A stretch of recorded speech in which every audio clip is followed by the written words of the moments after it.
Welcome to Naperville Notables, a conversation with people making an impact in our community. Joining me now is Bill Liu. Bill, welcome. You and I have known one another for 10 years or so. You are a leader in our community, and I appreciate you taking a few minutes to stop by and chat with me and share a little bit about what makes you you. So tell me a little bit.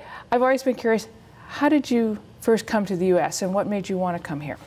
Well, what made me want to come to the U.S. is because I have to be very frankly, I was seduced by American culture.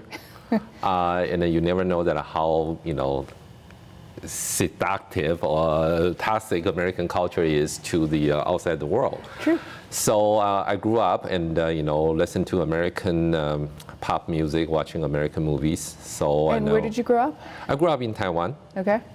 And then certainly, the American movies and American music is always my favorite. So certainly, when I finished college, and at that time, it certainly graduate school is certainly my goal. And I remember very clearly, and I took at that time we only have 10 spot. I majored in environmental engineering, and then only 10 spot for graduate school for the master's program. And I placed at number 12. So at that time, they did not have a waiting list for National Taiwan University. So I know that I placed 12, and then there's actually 2 people no show. So if they do have waiting lists, I would have on, and I probably stay in Taiwan for graduate school. I never came here. But then it was not meant to be. I did not get in, and then so at that time, University of Oklahoma gave me full scholarship and for my master's degree, so I gladly came to U.S. So how old were you then? About 23? I was 23, yes. And what did your parents think about this? Well, my parents, I think, deep down, they really, they did not think that I will leave and then never go back. And they think that I probably came here for graduate school and I will go home after my study. But like I said, that I feel like I have been so, initially I was so seduced by American pop culture, and after I came to US for graduate school, I think I was seduced or fascinated by American value system. Okay. So I decided to stay. I found a job and I stayed after I graduated school, and then I make here home. Wow. So was the U.S. when you first arrived and in those first 2 years, did it live up to the hype? Did we live up to it? Absolutely, absolutely. Okay. It's definitely. I was so fascinated by it, by everything. Did you speak any English when you came? I did speak some English, and I remember now. And when you in the 80s, at that time we don't have internet. Mm-hmm. At that time, don't have internet, and when I watch, maybe one movies a month, some with the TV program, always with the subtitle. Okay.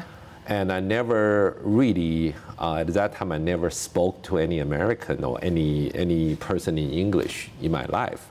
Wow. So suddenly, it was a big shock. And then, of course, I did very well in the written test for me to get my scholarship. But then I never had any real conversation in English with anyone until I came to the U.S. So that came as a big shock. I bet. A little scary, I would imagine. Oh, very scary. I went to any place, like nobody understood me at that time. Literally for for a couple of months, and just everybody was like, "What are you talking about?" So it's actually quite a shock to the system when I first arrived. But you made it. Well, thank God, and then I think that the people had been, all the people around me have been extremely friendly and helpful, and then, just make the transition and make the learning English part much easier. So you graduated from Oklahoma and came to Naperville, or what was the next step? How did you? I went to U of I. Okay. I got the 5 years. I got my 5 years research assistantship at U of I. I got my PhD. And after that, I found a job, you know, in the Chicagoland area. Then, of course, I moved up. You know, when you went to UFI, of course, that your destination, you know, your goal is always go to the Chicagoland area. You know, so suddenly, you know, I decided to come to Chicago, and I loved this area, and so I stayed. So when you got to the Chicagoland area, did you live in Chicago first, or did you come to Naperville and get seduced by Naperville? I believe I lived in Stagger for 1 year. Okay. Then at that time I worked for waste management, and I think they moved to Geneva. Then so I lived in Elgin temporarily for 1 year. Then I moved to Batavia I lived in Batavia for 15 years before I settled in Naperville. Right, and you found yourself here in Naperville, and I think my guess is it followed you throughout most of your life, that you have found yourself to be a little bit of a liaison between the Asian culture and wherever you happen to be. Now it's Naperville, or when you're in a business and that. What makes you want to be that liaison between the two cultures? You do a very good job of it. Oh, thank you. You make it very, very easy, but you have a natural knack for that. Well, thank you. It's actually, I did not specifically doing that. I think it all happened when I was talking to Mayor Prado. At that time, Mayor Prado has been just so phenomenal, and then so he asked me, say that, you know, how can we make Naperville more welcoming to the Asian community. So at that time, my suggestion to Mayor Prado was that why don't you put on a Chinese website? So Naperville, actually, with the help with several Chinese friends, and we actually put up the first non-Google translated Chinese website for the city of Naperville. And then another story, and this is the first time I'll tell you, you know, show you on the Naperville. At that time, when I did that right before the Mayor Prado ran his last campaign, and then I actually did not. I actually was helping his opponent run his mayoral campaign. I did not. Well, I did not run. You know, I did not run something against Mayor Prado, but I was actually helping his opponent running his mayoral campaign. But after Mayor Prado won his last term, and then Mayor Prado still appointed me to be the coordinator, liaison, or the Chinese ambassador for the Naperville's Chinese community. So, and then so for that, like I say that, you know, that just say a lot about Mayor Prado, that he did not really remember that I did not really or if he did, I mean, I think he respects. I think Mayor Prado respected the process of an election and his opponent. You know. Oh, absolutely, absolutely. Right. Yeah. I mean, so yeah. He may have known or he may not have, but he had always had respect for his opponent. So. I think that probably just followed right on through to you. So he appointed me, and then so he said that, you know, hey, I want to appoint a person to that, and then it all happened. And at that time I thought it was just very natural, and then it happens, and I gladly you know, accepted, and that was about 6 years. That's all, you know, almost about 7 or 8 years ago. Wow. Now, I think even before you were doing that, you were working with the Xiling group. Yes. And presenting. I first met you and found out about you through the Lantern Festival, which is just beautiful. Beautiful. It's my favorite event. I look forward to it every year. Thank you. I'm just blown away by it. But tell me a little bit about that festival, and tell me a little bit about the organization. What's the whole goal of Xiling? Well, Xiling is I would say largest Asian community service center outside of largest in Illinois, outside of Chicago. Right, and you just opened a new facility in Naperville, right? Yes, correct. So what happened is that we are Asian Service Center. We have 4 locations in Chinatown, Pilsen, Arlington High, and in Naperville. We have been in Naperville for the past 15 years, and we just moved to the we just moved 2 doors down to a much larger facility. And we mostly focus on the adult daycare, children after school, and some art program. That's wonderful. That's wonderful.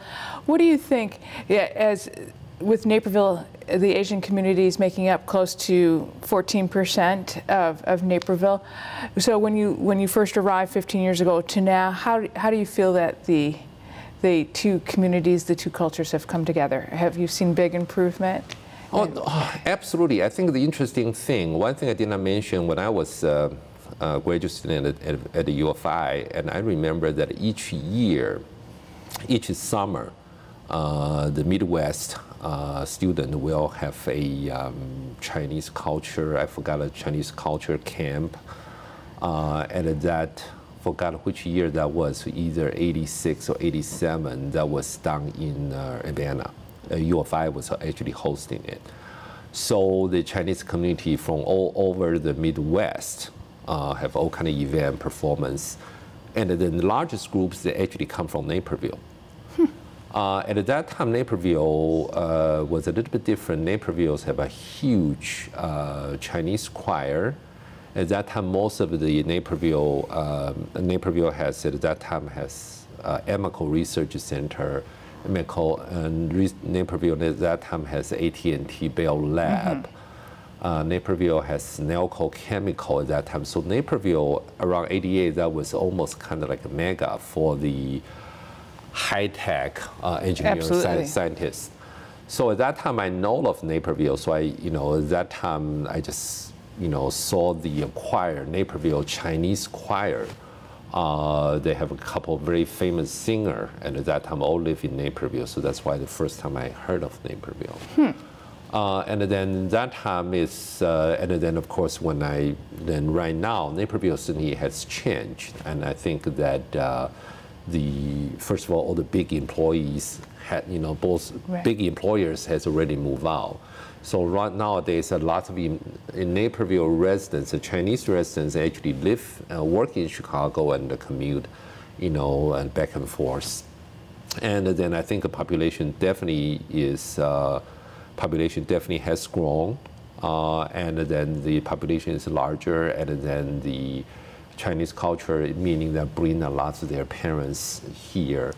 So I would think that the population has grown bigger, and then certainly there are a lot more elder population of the Chinese population in Naperville nowadays.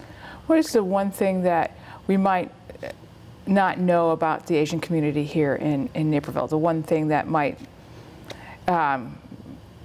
give us some more thought, or something we need to know when we're thinking about the Asian community here in Naperville? Well, that's interesting. I did not know anything that is so special about us, and I think that is, I would say that Asian community are definitely very low-key, and then the Asian community, just like all the other community, really care about family, care about school, care about their elderly, so I don't see anything that's are quite different, from what we know about the most, populations, other populations. I cannot think of it at least right now. No, and I think that's wonderful, because I do think when it comes down to it, we all value school, family, take care of our parents, and want to be, live our best life. But I also think the one gem, and I mentioned it before, that everybody needs to think about the Asian community is your Lantern Festival that happens at the end of April. Because that just, I think, opens up a whole world of the Asian arts that I never knew about until I went, and my mind was just blown. So, well, thank you. Awesome job. So, Bill, any last thoughts before we close up our little visit and conversation here? No, not really. And okay. I just say that I feel like our community has I feel like the welcome here, and I just feel like the community has been the Chinese community have lived here very harmoniously with all. And I think that it seems to me, at least I feel like, you know, the community seems to be eager to get more involved. But then again, it's with a little bit culture difficulty, with a little culture differences, a little bit language difficulty. So it's not that easy for lots of Chinese community members to get into the, how do you say that, to incorporate into the fabric of Naperville just as easy. But then at least I feel like most people have tried, and then, you know, the majority of the people have welcomed the Chinese community's involvement with open arms. So I think that is good, and so I feel like, you know, it's definitely moving in a very right direction. So I'm pleased to see that. Me too. Well, and I think you're a wonderful ambassador for your community, and you're just a terrific citizen for Naperville, so I appreciate that. And I'm glad that we had a few minutes to chat and find out a little bit about how you got here and everything that you do for our community. So thank you. Well, thank you for having me. Not at all. We'll be right back with more Naperville Notables. Stay tuned.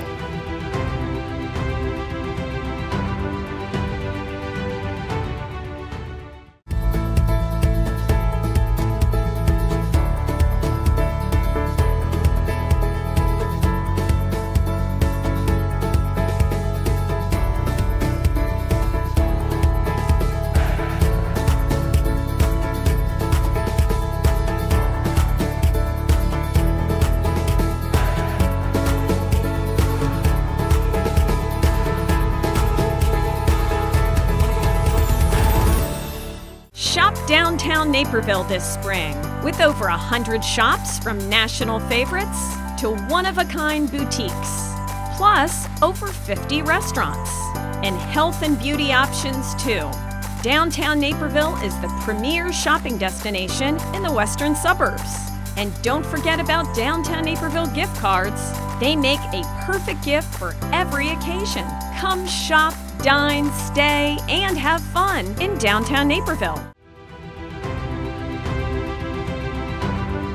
Welcome to Naperville Notables. I'm Liz Spencer. We're having a conversation today with people making an impact in our community. Joining me now is Krishna Bansal. Thanks for joining me. I'm so excited to get to know you a little bit better. You're making such an impact on our community. Glad to be here. Thank you for having me. You're welcome. Tell me a little bit about how you came to immigrate to America. What brought you here? Well, I was born in, I was raised in a small town in India. After I graduated, I went to a metropolitan in New Delhi to start. I worked there. There was never a plan to come to America. Well, I always had plans to come to America to visit. Right, not to stay. But never thought about coming and living here. But I got an opportunity to come and work. I thought, well, let me go there. I'll be there for a few years, come back, and run my own business there. But then as I got in here, just the next 3 or 4 years after I got in here, I got an opportunity to start my own business. And that I just continued working with it, and here I am, and I love to be here. This is my home now. That's wonderful. Did you start in the Chicago area when you first got here, or did you start in the East Coast? No, I actually started on the West and slowly moved towards the Midwest. Okay. And I've never lived on the East Coast. Okay. I started when I got in Los Angeles, LA. Was there for a little bit and then stayed in Denver for a long time. Myself and my wife, Meghna, we stayed there for almost 6 years, I think so. We had great time, fun time. Then we had kids after that there. And we thought, we need to find a place where we can settle down, we can raise our family, and we looked around. And I was traveling a lot too, from East and West. We thought it'll be great to be in the Chicago area. And then once we started looking at it, we found Naperville to be the best place to raise our kids and get them the best education, and this is how we ended up in Naperville. That's wonderful, and you had the flexibility with your own company to move it any place you wanted. Because your own company is focused a little bit in a technology background, correct? That is correct. Yeah, we started in 2000. I started the company in 2002, and we moved here in 2004. So that was just the beginning, and I mean, this has been a great place. Was the community, the Indian community, as robust or maybe as well organized as it is now, or was that something that you were coming in to help Well, I don't start, know. whether or not you were planning on it or not, but it's something that came with I you. never planned for it again, same thing. But I was here, I was part of the community. It took me a few years to understand, settle down with everything. And then I realized that we have a very robust Indian American community, but most of the Indian American community people living in Naperville area, they're first generation immigrants. Nothing wrong about it. They're brilliant. They are highly educated. They're running businesses. They are professionals, doctors, doing many, many things. But issue is there is a gap that we found, or there was a gap, and still there's some gap, that in between the understanding of the social and civic system of America. Right. So they were working within their own silos. How do we really connect them to the civic system? That was a big gap. So that's why we saw that a gap in volunteering with city organizations, school organizations, and everything. So I got an opportunity. I thought, let me try to do something. And I signed up to run for school board elections in District 204. That's where I live. I ran for that election, and after that, I realized, you know what, much more needs to be done. And I started working, I mean, in a big way. We organized a big team. We worked with the cities, and definitely we have seen a huge impact since then, where we started and where we are today. I would agree. I think there's still a gap, but I feel like that gap has many bridges across it, and has gotten smaller because of everybody's outreach and also a desire to know more about one another. Right. And that's what really we wanted to build. We wanted to build a knowledge base and understanding from both sides to come together, because there are not much differences. People like, I mean, it's not that culturally it's too much different. It's just like bringing them together.